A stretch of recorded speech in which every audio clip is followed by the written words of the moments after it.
जय बाबा केदार। नमस्कार मित्रों। देवभूमि उत्तराखंड को आखिर बनाया क्या जा रहा है? पहले हरियाणा बनाम उत्तराखंड, अब उत्तराखंड बनाम सिख जैसे हालात।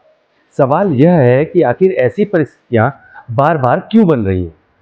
क्या यह किसी धर्म या समुदाय की वजह से है, या फिर उन नीतियों की वजह से जिसमें यात्रा का उद्देश्य केवल यह बताना रह गया है कि इस साल कितने करोड़ लोग आए, ये रिकॉर्ड बने?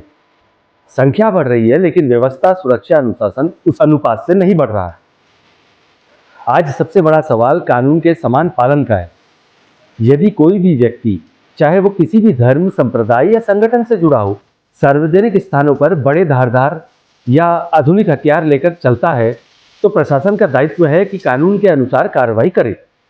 आस्था का सम्मान होना चाहिए, लेकिन कानून उससे ऊपर होना चाहिए। इतिहास गवाह है कि तलवार, भाले, गदा क्षत्रियों के गहने हुआ करते थे, लेकिन समय के साथ साथ उन्होंने त्याग दिए। हथियार ही क्या, रियासत त्याग दी, अपने खजाने खाली कर दिए आजाद भारत बनाने के लिए। अगर सभी लोग परंपरा, मजहब, पंथ का हवाला देकर हथियार उठा लेंगे, तो क्या हम ऐसा समाज बनाना चाहते हैं? नहीं। यह आस्था से अधिक सुरक्षा का मामला है, जिसे सरकार को उसी नजरिए से देखना होगा। दुख इस बात का भी है कि सोशल मीडिया पर सरकार की आलोचना करने वाली पोस्ट पर तो तुरंत कार्रवाई होती दिखाई देती है, लेकिन जब समाज में तनाव पैदा करने वाली घटनाएं सामने आती है, तब अक्सर वही तत्परता दिखाई नहीं देती। यदि कानून सबके लिए बराबर है, तो उसका पालन भी सब पर बराबर होना चाहिए। एक और बात बार बार सुनने को मिलती है, अगर पर्यटक नहीं आएंगे तो उत्तराखंड वाले भूखे मर जाएंगे। यह कहना उत्तराखंड के लोगों का अपमान तो है ही, साथ साथ तथ्यहीन भी है, क्योंकि जिस क्षेत्र में पर्यटन नहीं है, उन्हें कौन पाल रहा है? यह वीर भूमि है, यह वही उत्तराखंड है जहां लगभग हर घर से कोई ना कोई भारतीय सेना, अर्धसैनिक बलों या सुरक्षा सेवाओं में देश की रक्षा कर चुका है या कर रहा है। यह प्रदेश अपनी मेहनत, अपने परिश्रम, अपनी खेती, अपने तीर्थ और सबसे बढ़कर अपने आत्मसम्मान पर खड़ा है। यह कहना कि उत्तराखंड केवल पर्यटकों के भरोसे जीवित है, इस प्रदेश की असली पहचान को नजरअंदाज करना है। उत्तराखंड कुछ ही सालों से गोवा टाइप पर्यटन के लिए प्रसिद्ध हुआ है।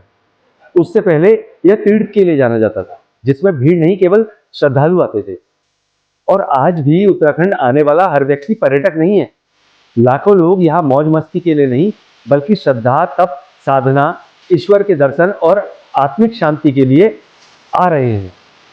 इसलिए देवभूमि की पहचान को केवल पर्यटन या व्यवसाय के चश्मे से नहीं देखा जा सकता। जिस उत्तराखंड को शांति, सौहार्द के लिए जाना जाता था, हम उसकी शांति भंग नहीं होने दे सकते।